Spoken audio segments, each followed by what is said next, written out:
everyone. This is Kathy Mason from MasonWorks Marketing here on Conscious Business Zone with my friend and teacher, Colin Joe Byrne. I should have said. And did everyone always call you Colin Joe when you were growing up? No, when I decided to speak more publicly in 2014, I was going to use the name Colin Byrne, which is my name, but I found there were so many people on the internet called Colin Byrne. Oh, it might create confusion. So I kind of differentiated myself by calling myself Colin Joe, because my second name is Joseph. That's perfect. That's perfect. Yeah. Well, I just wondered because sometimes I was only called my formal name when I was in trouble. So it's like, Colin Joe, where are you? Anyway, well, Colin, I'm so excited to introduce you to my audience. We haven't talked, I don't think, for 3 or 4 years, maybe more, 3 years for sure. And I know that what you offer as a teacher and a guide through the personal development and spiritual development aspects of our being is remarkable. It is for everyone that's listening, Colin's teaching is one of the only things that I've seen that combines science and spirituality in a usable way. He because of what he's gotten from working with his highest higher knowing, who knows those superlatives. Anyway, is usable knowledge for us to apply and not spiritually bypass everything here. So Colin, would you, before we go into our subject for today, could you give some people some insight into your journey so they can understand and see why I value your knowledge and your support so much? Yeah, thank you, Kathy. Just to start off with, I'm not a guru. I'm just an ordinary person like everybody else. And I don't have any special attributes that were the reason for my connection with higher dimensional beings. When I asked them why they were connecting with me, they said, because you volunteered for this before you incarnated here. And they were just reminding me of my commitment, which I didn't know anything about. But when I thought about it, I decided that I wanted to proceed with their teachings and with their guidance. And they were really great in the way they began teaching me and guiding me. And it was a long story, but the short story is what they taught me is Gnostic. So it's not Gnosis, it's the Gnostic teachings, but it's also Hermetic. So I understand the chemistry behind everything, the atomic structure of matter, but it's also esoteric, which is spiritual and how that works, and it's also energetic and how energy works in the universe, and how the entire universe is just a field of electromagnetic waves that are at different frequencies, and they create a kind of harmonic symphony in the universe. And it's a symphony of color and sound. And everything, there is a divine creation and design template on which all matter and all principles of energy are based. And it works in all dimensions on every level of play. Like, for instance, energetically, we are all similar with a similar construct, but just our journey in our evolution of our energy that we call soul, but the soul is just a field of energy, and how we relate that energy to everything else around us. So our thoughts are energy, our emotions are energy, the standards and values we hold determine the frequency of the energy. So the higher your standards and values, the higher your frequency, the lower your standards and values, the lower your frequencies. So the fear frequencies, anxiety frequencies, negative frequencies are all low level frequency energies. And then the attitudes we have are the way we express our thoughts, emotions, words, and actions, and the way we do it, the attitude we have towards everything. So all of that is energy, and it's just how energy works. And unfortunately, this information is common knowledge, actually, all it's knowledge that's available on the planet, but people don't pay attention to it, because when you go for an ECG, what they're doing is measuring your electromagnetic energies in your body. Right. And so those energies are measurable, but we don't equate them to energies. We see that as some kind of magical medical device that will help us somehow to detect something that's wrong with us. Whereas actually what it is just an energy device that measures the energy coming off our bodies. So I'm going to interrupt you here because I want to make sure people understand and can follow your journey. Colin was an international banker, correct? Yeah. And he saw the systems in place and how the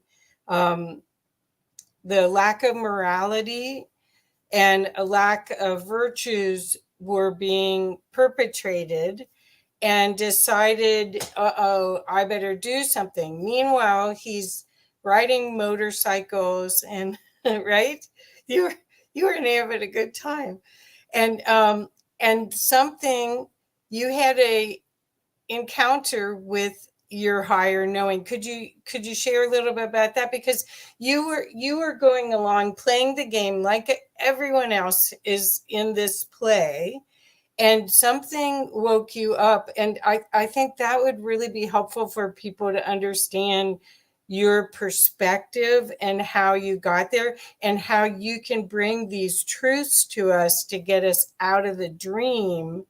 Okay. Is that okay? I didn't mean to stop you. It was beautiful what you're saying, but I want to make sure people follow the path so they can see how usable this information is. Okay. Yeah, thank you. At the time I began waking up, just before I met I had my first encounter with a higher dimensional being. I'd gone through a period where I was just fed up with the system on this planet. I'd resigned from banking because I could see the corruption that was happening there. I could see that the money was, in my view, was a Ponzi scheme, and it's doomed to collapse. But because it's supported, it's only works because it's supported, and it's supported by governments, corporations, and everyone around. It's a nice system. It's just a system where money is created out of thin air, and people have to work for this money, and then to work for this money, they are taxed and they have to contribute towards their governments for ostensibly, things that will benefit them. But when one examines what actually happens, the people are not really the beneficiaries of the taxes they pay. And you can do this with any government's budget and look at where the money's coming from and where it's being spent. And most governments are overspending money because government is just too big. That I drew this conclusion a long time ago, that most of what we call government is unnecessary. I was at a pretty much political view that I believed more in decentralization of government. And so that was the kind of background, that was a struggle. I just knew there was something seriously wrong with this planet. So I thought, what the hell, just enjoy what you can and just make do with, So I was living a good life of, I was a divorced and a bachelor, and so I was playing the field and having a good time with the ladies, and I was a real party animal. My friends used to joke with me, and they say that everywhere I went up, there was a party because I'd walk into a restaurant and I'd just talk to everybody and get a party going, and go to a pub, and pretty soon there was a party, But I was just that kind of person at that time, and in a sense, I was empty because I felt there was something missing. And so when I had this encounter with higher dimensional beings, I thought, at first I was terrified of what was happening because it just was so beyond my reach of consciousness, of understanding of everything. And this was like way to meet beings who were 10 feet tall and could telepath and could appear and disappear, and that was all kind of new to me. And at first, it scared the hell out of me, but I just started to stick with it because all my life I've had an insatiable curiosity. So I wanted to know who they were, what they were doing here, who I am, why they're talking to me. When they use this word, what do they mean? When they use that word, what do they mean? So I just questioned and questioned and questioned. And slowly the answers started coming to me, because sometimes the questions asked were so simplistic from their point perspective that they would give me an answer which would help me to rephrase my question so that my question was more intelligent, because they're hyper intelligent beings. So a simple question eventually became a more complex question, and they began to teach me many things about energy, and they said that the soul is just a field of energy. It has a construct. The soul is eternal, and that is supported by science here, and which says that energy can't be destroyed. Energy can only be transmuted or changed. And if we are energy beings, we can't be destroyed. We are transmuted and transcend into different forms. So I began to wrestle a lot with the science behind it, with the scientific evidence. Then I learned about the split hole experiment, because they were talking about waves and how waves become matter. And then I learned about the split hole experiment, which showed that when they fired electrons through fired an electron through two splits, the patterns on the screen behind the splits were like a wave interference pattern. And when these waves were then observed, the waves became like little dots on the screen, also a wave pattern, but they changed from waves to dots. And so the conclusion that science here came to, that energy is a waveform when it's not observed, but when it's observed, it appears as matter. So we, in a sense, are waveforms, but through our observation of the waves, the waves appear to us as matter. Now, this gets a lot into quantum physics and quantum science, but it's actually quite simple if you persevere and go through all the steps necessary in order to understand that we are energy beings, but we see that energy as matter. But behind the matter, the cause of the matter is energy. And this is very difficult for people to grasp. I know for me, it was a totally way out concept when I first came across it. But I just read and researched. I read Einstein's theory on relativity, his unified field theory. Theory. I read Bohm. I read Planck, Max Planck. I read, many other scientists, and read everything that I could about quantum physics and quantum mechanics. And slowly it began to make sense to me. But as I developed, I spent 3 years learning, and then I spent 8 years as a grid keeper on the planet. I was conscripted to be a grid keeper, which meant I had to kind of be more cloistered, live a more cloistered life away from people, energies, electromagnetic fields, and to focus on the role of a grid keeper, which is to draw in energy from the universe and anchor it down into the Earth's grids. And so I did that for 8 years. And then in 2014, many things were changed on the planet. And one of the things they told me is, now you must go tell everybody how it works. And I said, well, how do I do that? Because I'd been away from computers and electronics and all that for such a long time. I had no idea how, the technologies had changed. I had to relearn how to do Windows and stuff like that. But then I said, well, what should I say? And they said to me, just explain it simply. I said, well, I do try. They said to me, if you can't explain it simply, then you don't understand it yourself.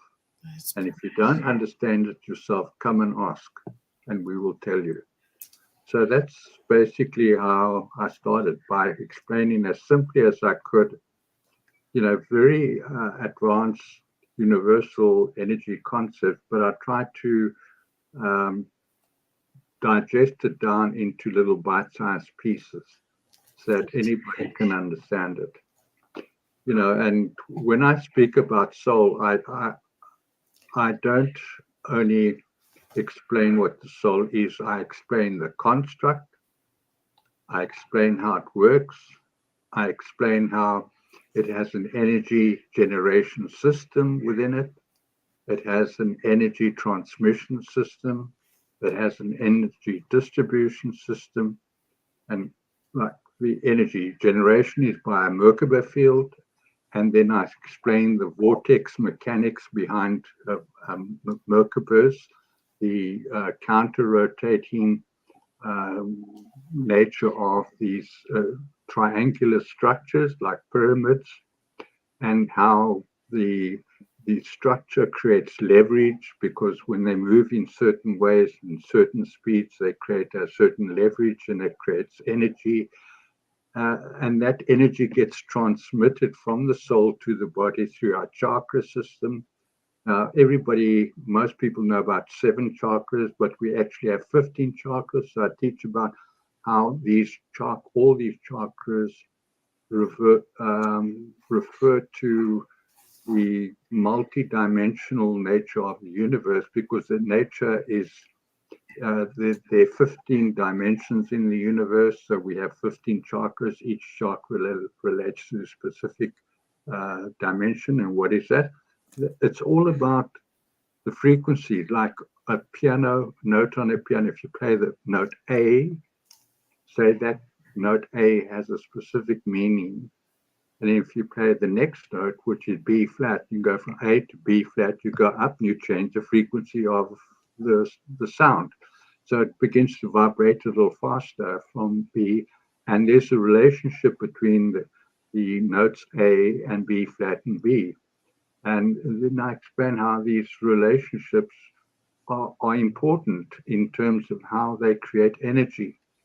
And so the whole soul structure I explain, like we have things in our souls called the soul codes, and soul codes are like a hard drive.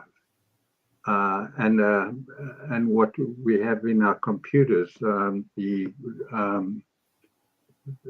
CP, Central Processing Unit, which has certain, you've got a RAM and a ROM, and the RAM has got is a random access memory, and you've got a ROM, which is a read-only memory. So all your programming for your system is run in your ROM. Now we have a ROM and a RAM in the soul. It does exactly the same thing. And so the soul codes are the pre-programming that holds the memory of all our previous lifetimes. And our RAM is the way we can access into the system, into the matrix system or the universal energy system, in order to change the experiences we are having now, or to understand the experiences we are having now. But I don't go too much into that. I just explain how, in our souls, we have memory. We have stored memory of previous lifetimes. And that stored memory, it corresponds to our DNA. Now, there are two kinds of DNA. There's genetic DNA, and there's another form of DNA which is called junk DNA. And about 10% of our DNA is genetic DNA, and the rest is called junk DNA. It's called junk DNA because they don't know what it does. But all our stored memory in our soul bodies have a direct correlation and correspondence with our DNA. So all our soul memories are stored in the junk DNA, but we don't know what it does, so we can't access it. We haven't learned how to access the stored memory of our previous lifetimes. And that's been done purposefully here. Science is not for humanity. Science works against humanity. It's not explaining these concepts to people properly. And education here is not explained to people properly. And so, there are layers of soul, and there's layers of soul energy. And because the soul, for every cell in your body, there is a correspondent byte, if I can call it. Your computer, you have bits and bytes. That's a bits of information. For every cell in your body, there's a bit of information held in your soul memory. So your whole genetic makeup is stored within your soul body, and each incarnation you get a new mother and father. So your genetics of that is also stored in your, and so their genetics and their parents' genetics and all that genetics is stored within our soul body. And one of the things that and there's been tricks played on humanity, because this planet is run by a bunch of fallen angels who are higher dimensional beings who understand these technologies, and they've kept them away from humanity. So humanity can't become self-determining. We're dependent on their systems. Okay, so I have a zillion questions. You ready? We'll start with one. I love questions. I know, because you have a way to excite my my connection to my higher knowing cells, that connection, so I can actually learn myself. So that's what I love, the way you teach, because it's not a lecture it's an experience. It's experiential. At least that's the way I learned from you. Okay, so I have a question about the soul. The soul is a fractal of all that is, and it only, in my knowing, when I had a spiritually transformative experience, I know that only a teeny bit of that is in this vessel. At least that's what I saw. Is that correct? Is that what you know as well? No. Okay. Our soul, in fact, is a very powerful thing, and it still holds the divine universal creation and divine template. And for humanity, we still hold the 12-strand DNA potential in our soul bodies, but it's not in our physical bodies because we haven't been able to generate enough memory of our past lives in order to improve the our genetic makeup so that we have 3-strand, 4-strand, 5-strand, 6-strand, up to 12 strands of DNA. Now there's a difference between DNA potential and actual DNA. Okay. Now, the human angelics were originally seeded here with 3 strands of DNA. And then that was mutated by the fallen ones here when they had the giant races called the Nephilim come and interbreed with humanity, and slowly they broke down the genetic structure of humans into a 2-stranded DNA structure. But people, the important thing is that we hold the potential of 12-strand DNA in our soul bodies. So if we begin to develop the soul body, we not only improve our physical health, we will also improve and transmute energy. And it's in a sense, my higher selves explain it that way, we create phantom DNA. So I'm running 12-strand phantom DNA in my physical body. And by running the frequencies, it begins to fortify that and so it grows stronger. So that, and as I do that, I get more memory of the past and more memory of the future. Because that's another one of these quizzical things that I explain is what is time, space, and timelines, and how do they work? What is time? How can you jump from one timeline to another timeline? And what is time? These are simple concepts in the universe that people yet really don't understand. Our scientists say that all time is at the same time and all space is in the same space, but they don't explain it. How is that possible? And then I explain that we create the time. It doesn't exist in the universe. We create time by observation of the wave fields and our history. So we are that powerful. Our soul bodies are that powerful that we can create our own reality. But instead, what we are doing here, we are replaying. We are in a kind of a time loop, a looping of information that goes through us, and we've been indoctrinated with lies here, so that we just keep repeating the lies over and over and over again. Okay, so the reason I asked about the soul was when I had this spiritually transformative experience almost 20 years ago, I saw source. It looked like a river, almost a fire part. It had to all bright white light, but it had a lot of fire kind of colors in it. And then I was like a tributary off of it. And this body was like an ant in this huge spotlight. So every day I wake up trying to hold more of that light in this vessel. So that's why I was asking. And because I do believe that that's the game that I'm supposed to be playing, is how to hold more light and how to help other people hold more light. So is that incorrect okay. So that means the more you activate the multidimensional DNA, which is not junk, it's just a part of what's available in these dimensions, right? So when I access higher dimension, then I have access to that information, but I haven't really felt. So is it necessary to experience your past lives or your other lessons in order to resolve them, in order to hold more light? No, there's not much one can do about past lives, but having said that, we can experience ourselves on different timelines. Okay.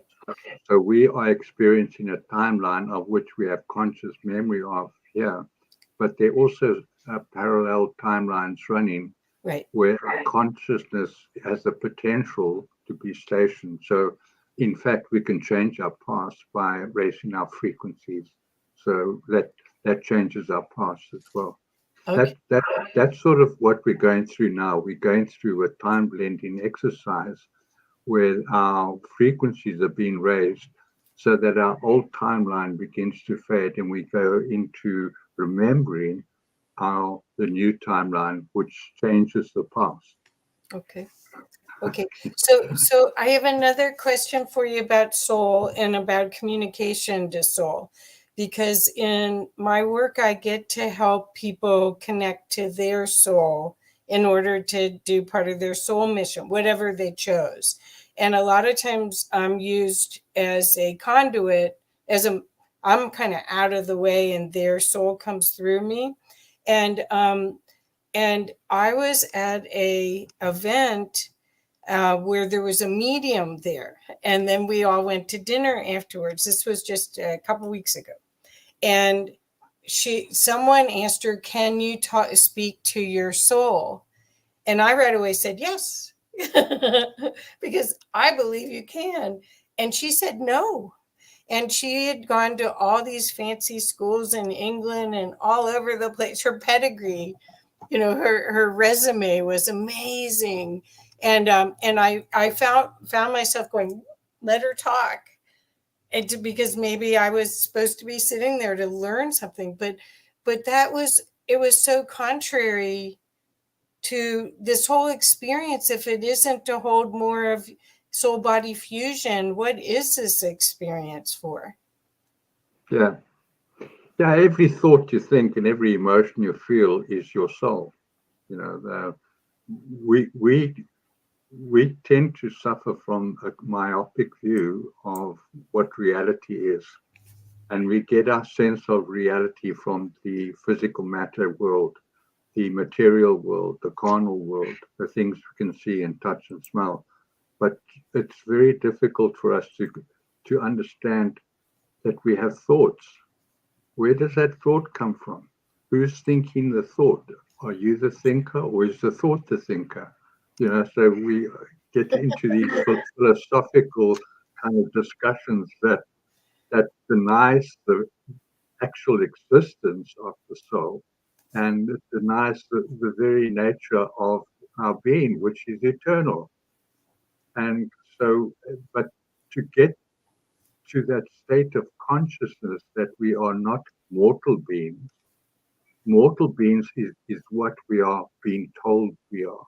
Right. And so we keep ourselves in this little prison camp of mortality, when in actual fact we are eternal beings, because the who we are is a soul, and that's energy, measurable energy. It's almost visible energy, because they can even photograph now with Kirlian photograph. They can photograph the soul.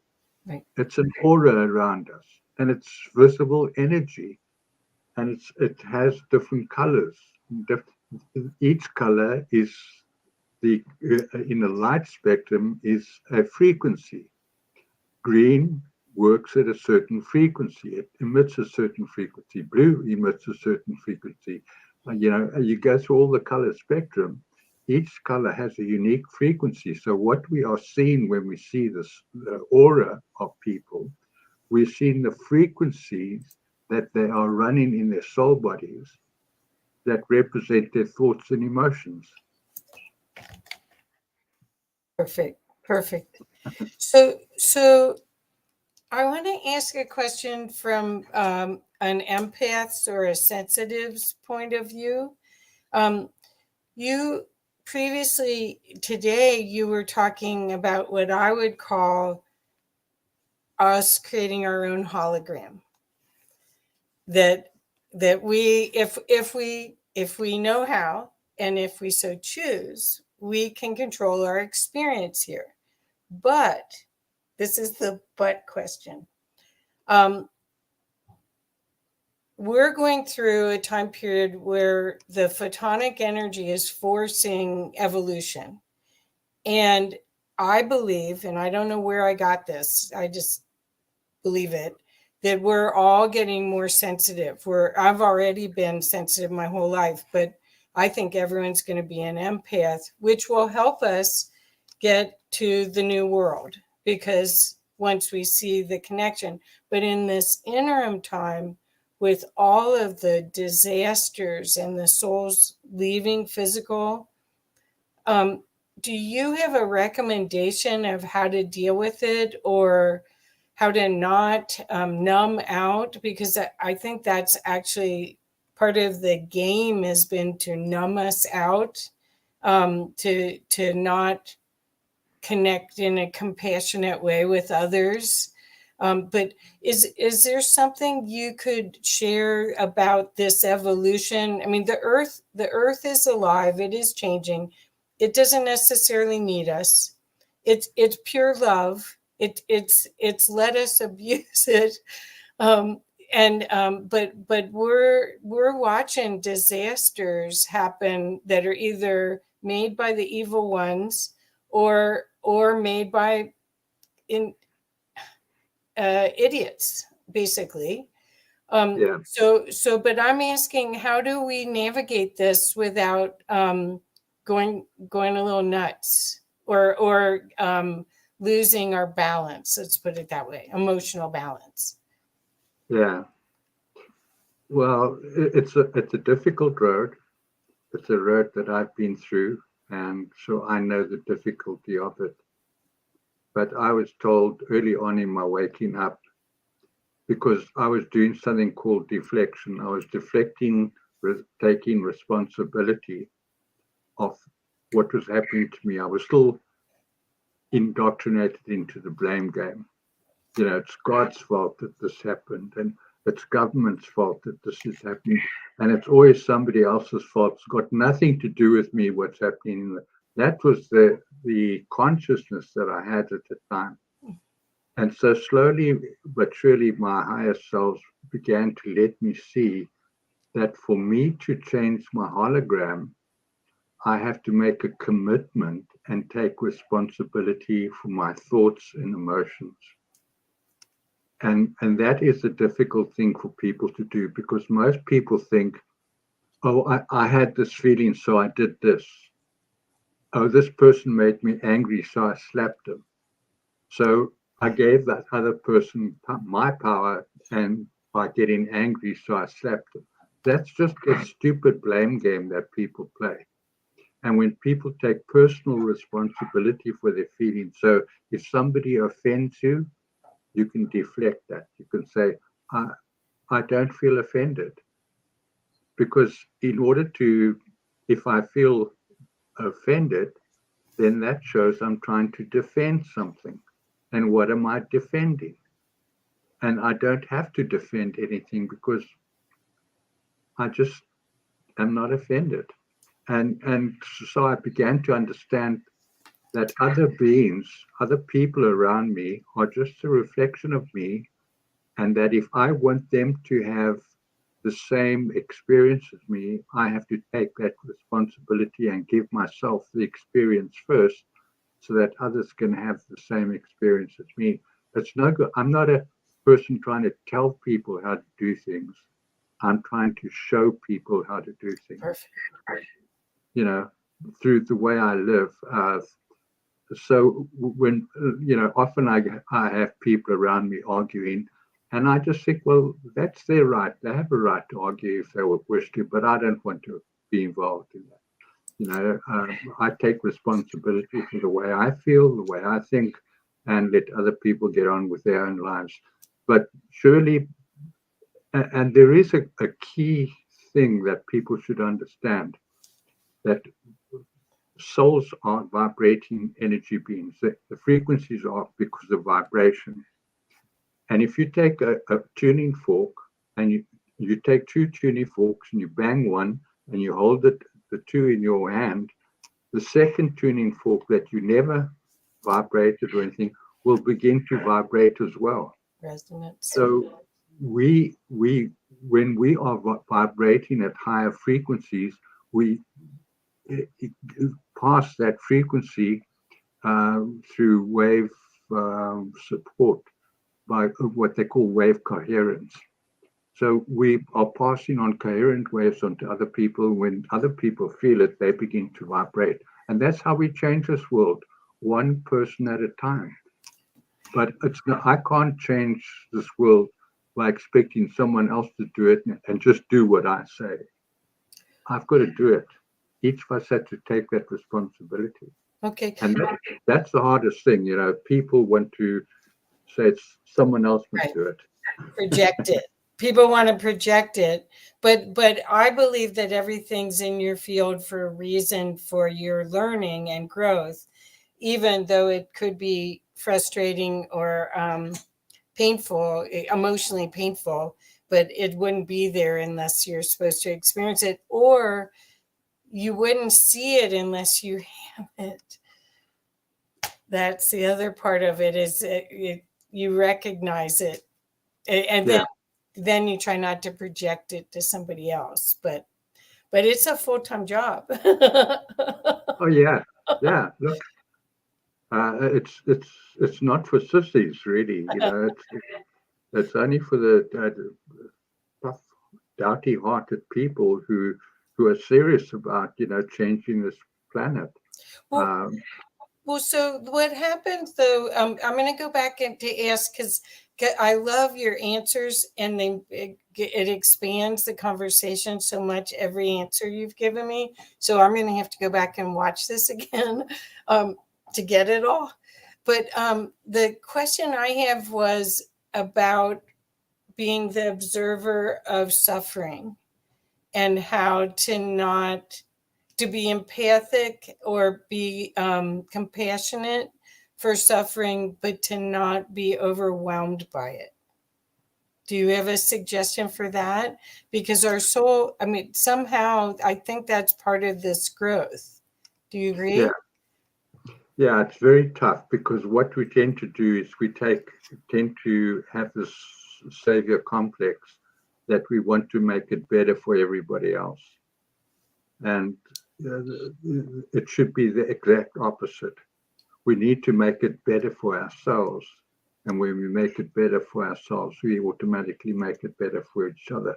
Because on this planet, people have this notion of separation. So they separate each other from each other, and they create these barriers of entry, based on people's gender and their race, on their culture, on their language, their age. And we have all these differentiations that we hide behind. There was a time that I looked at old people and thought, look at that old fart, but now I'm an old fart.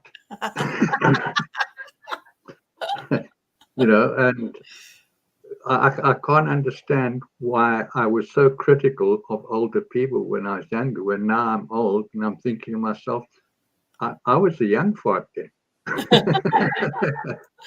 Well, anytime we label, we end up creating distance, and we lose the gift in the association. But again, I think we're going to be going through some big times of change, and I welcome the opportunity to see, to be able to be telepathic totally, I already a lot of times know what's going to happen before it happens anyway. That's just been my gift since I was little. But I would say I think there's going to be a lot of people wanting to learn from you, because they're going to want to be grounded in a knowing rather than searching. This is the difference also in what you're offering. When you know and you're working from the center of your own values or your own construct, it's a totally different world out there than going for trying to follow the narrative Basically, there's a narrative that's been the programming. That's why they call the TV, they call it programming. Yeah, yeah. Yeah, each channel's a different program. Right. Well, and you're in South Africa, so you're in a different. Right now, you're having power outages, and we're having all sorts of things that are happening here that are they're slower inconveniences, but still, nevertheless, it's still things that are happening that are frightening in a lot of ways. And to not feed the fear virus is the challenge. But that connection to soul could help you go with it, right? Yeah, I want to put people's minds at rest here because um, this goes back a long time, to 546 billion years when a planet called Tara fell, and then the Elohim were 15-dimensional beings. They like God beings. Were tasked with putting together a rescue mission for the bits of Tara that remained, and one of those bits became Earth. And so they have been the guardians of Earth, but then they eventually they seeded an angelic race of humans on this planet to be the guardians on behalf of the gods. There are not many gods. Everything is God. It's just a system of godness, if I can call it that. And we tend to judge ourselves as good and bad, and I'm a backslider, I'm not good enough, and all those kind of things are artificial constructs. They just don't exist in the universe. We are all interconnected with the universe, and in the end, we are going through what is called an ascension cycle. And the guardians are here, our higher selves, our soul families are here, and they have an interest in what is happening on the planet, because one of the things they have to do in order to evolve their souls into higher states of evolution, soul evolution, they have to be intact. In other words, they have to retain those bits of themselves that exist in other dimension and time-space continuum. So they are here to assist Mother Earth, and they are very powerful beings. I've been among them, and they have technology that will blow people's minds away. They know everything because they can tap into the universe. They can tap into the Akashic records. They can tap into the Hall of Records. They understand creation mechanics. They understand holographic mechanics. So they can create timelines. They are busy doing a time blending exercise now to put us on a higher trajectory timeline. But humans have to support this, and they have to respond to it.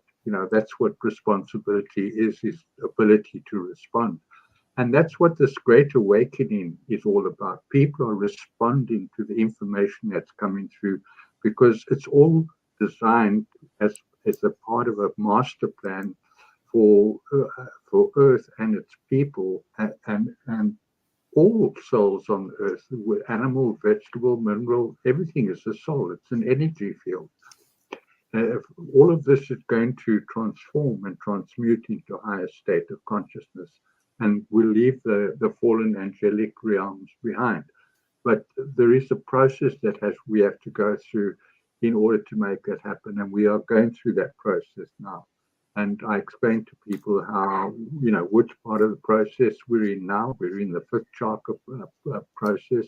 The fifth chakra is the throat chakra. The throat chakra is the soul expression, and it's also the truth. When we vibrate truth, it vibrates in our voices, and so we have going through a revelation of truth on this planet, which is happening all over. There are all the stuff that's been happening behind the scenes, the fallen angelics, the cabal, the Illuminati, all that stuff has been revealed, and people have seen it but that's just one stage. The next stage we have to go into is the sixth chakra, which is the third eye chakra. When we have real eyes, Asians, through real eyes, the sixth chakra.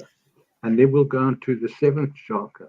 And then we go into the eighth and ninth chakra. And these are just energies, frequencies that are like in music, you have the solfeggio scale, which is 12 notes, and then you have the octaves, which are 8 notes. The solfeggio scale is the 8 major notes, and then the 4 minor notes, the sharps and flats. So you have this construct of 8 and 12, and we are in stage 5. So what is stage the sixth note in the solfeggio is called C sharp. It has a certain vibration. So everything is related to everything else through vibration. Beautiful. And our higher selves are here assisting us. They showed me in 2014. They helped me. What they did is they showed me, because they're very good at doing this. They're able to produce holograms. So by changing the frequency of my vision, they were able to show me that the sky is filled with galactic ships and battleships and transport ships. The skies are just filled with that. And they told me at that time that they could evacuate all the people on the planet within 7 minutes. So everything could be gone within 7 minutes. They're able to do that. But that is the last resort. They don't want to interfere here. They just want to support and to help the process, and really to help humans to help themselves to get through the process. And they've put a lot of people, you, me, a lot of other people, truth tellers on this planet, who are helping to raise the vibration of the planet in order for us to go into order to transmute and transcend our current state of consciousness into higher states of consciousness. Well, but it's a process. What I love about what I've learned from you, and it could be instead of a PhD. What I love about what I've learned from you is that it all fits together better. I had pieces, and I've gotten pieces from other spiritual teachers, but once you realize that the holographic version is really the power, not the physical version, but the holographic version is the power, and you can put your energy there and work on it, then things land faster. And I think things are landing. That's why we're feeling like things are speeding up. There's a bunch of us that are doing that now. But I wanted to do, Colin, real quick, I wanted to show your website, if you're okay with me putting it on screen real quick, so people want to make sure people know how to learn more about what you're doing. Let's show it here. Okay, so I see what it looks like. Okay, so we'll scroll down. Here we go. I thought I did a picture up there, but here is your introduction on your first page. There's a cute picture of you. And then what I wanted people to see, so you can come here, you can see it's not really a commercial place. Here's all the writings: ascension, attitudes of mastery, emotional intelligence, energy fields and ley lines, fallen angels, frequencies of love, human potential, multidimensionalism, soul evolution, soul families, soul warriors, the construct of the soul, which is what you spoke a little bit about. And then there's a way to speak to you. Then there's online classes. Should I click on this one, Colin? Is there anyone you want me to show? I can't read that. I'm afraid it's too small. Okay, so this is your classes. Here we go. I Yeah. just wanted to make sure that people knew how to work with you and to learn from you. That's all. So there is a way to take, this is need to know, have to know, and must know. And then advanced group classes. So did you want to speak anything about your offerings?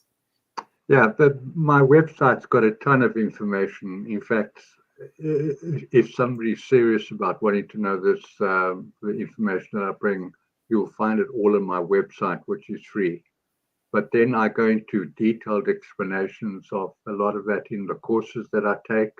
They're video courses where I speak to slides and people do it. And people said to me, "Well, where do I start and where does this course end?" I said, "Well, you have to understand that in the universe, everything is one thing, and it's all interconnected. So you don't start here and end there. You just have to know everything about everything." Oh, that's what I mean. It's the rest of your life here. So I wanted to make sure people know it's the writings of colinjoe.com. And he's been incredibly generous with his knowledge. So if you read the blog posts, those articles, you'll start to get it. But then if you really want to work with Colin, you can hear his voice has a resonance to it that's a portal to knowledge, portal to the tuning fork analogy that you used. It's an access point for you to remember who you are, basically. Right? Yeah, yeah. My mother was very pragmatic, and she always said to me, "Don't be so heavenly minded that you know earthly good." Oh, well, too late. Anyway. Well, the earthly good is we stood in line to get these bodies to be here right now during this huge time of change. And if you want to have a better ride of all of this, then this is an opportunity to have the knowledge and the access to more of your superpowers, which is what every one of us has tremendous gifts, and but we have to get out of the programming. Yeah, yeah. We're extremely powerful beings, and we've just been in a system for 26,000 years, which has basically been a prison planet. We hold the key. The gods have given us the key to open the gates, but we're afraid to leave the prison. That's right. And it really takes a lot of courage to put the key in the gate and turn the key and walk out. I don't know if people watch the Truman Show, but at the end of the Truman Show, he leaves the hologram and he says goodbye. Have a good time, but I'm leaving. And people have to have that strength of character to say, I'm going to leave this prison planet. I don't like it, because otherwise we just keep getting recycled here. Right. And it's just the furniture and the cost stays the same, the script remains the same. It's just the scenery that changes, and the time and so on, the culture of the space. But it's just the same thing going on over and over and over.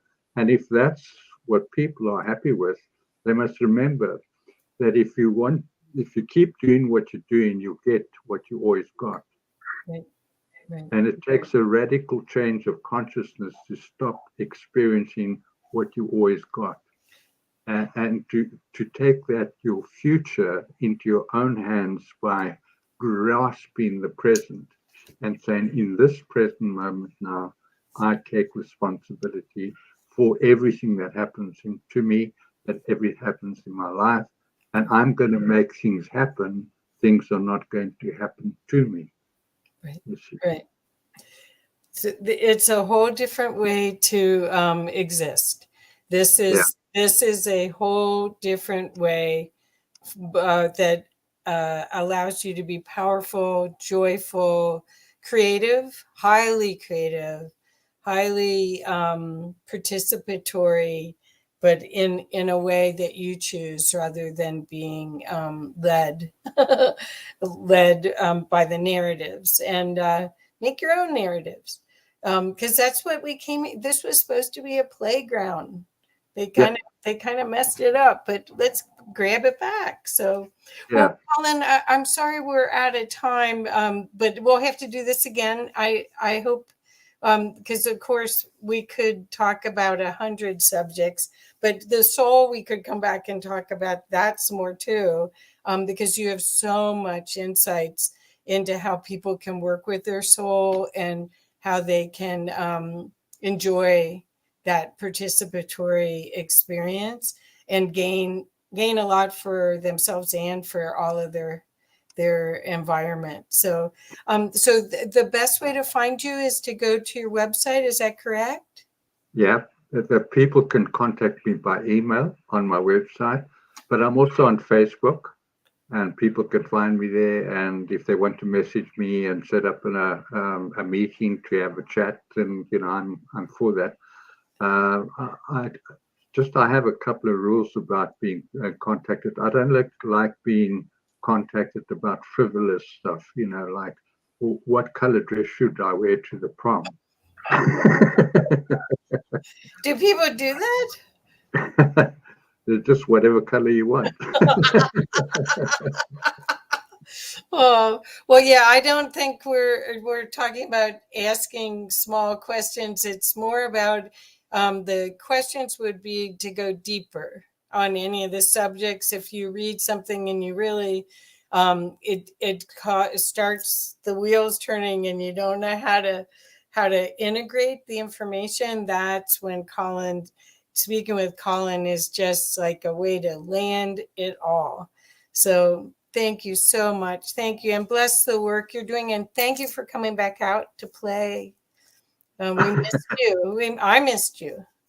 Yeah, well, it's a great pleasure. And I look forward to, seeing where we go in the future, because we're all in it together. It's not, I don't feel alone in this. I feel very supported by people like yourself and others, many, many others. And it's a great experience. When I look back from 2003, when I first began to wake up, and I look at the world now, there are just so many more awakened beings. And they're not just awake, but they're able, people are waking up at a big rate. So they're aware, they're able, they are transcending the information that they cling to. Their belief systems are changing. They're beginning to realize that beliefs are optional. So you can't rely on beliefs. You have to change it. You have to know. Right. And yeah, it's just going to be a great future, and I'm looking forward to it.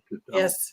I love the optimism too, because there's so much of the other. So thank you for your contribution. I love your work, and I can't recommend it enough, you guys, to go to let's see, it's the writings of colinjoe.com. I put it in the chat. I put it in the descriptions. So please do yourself a favor and just check it out. Even if you just read an article a day, your brain will start changing how you see everything, and you'll be glad. You'll be a lot happier.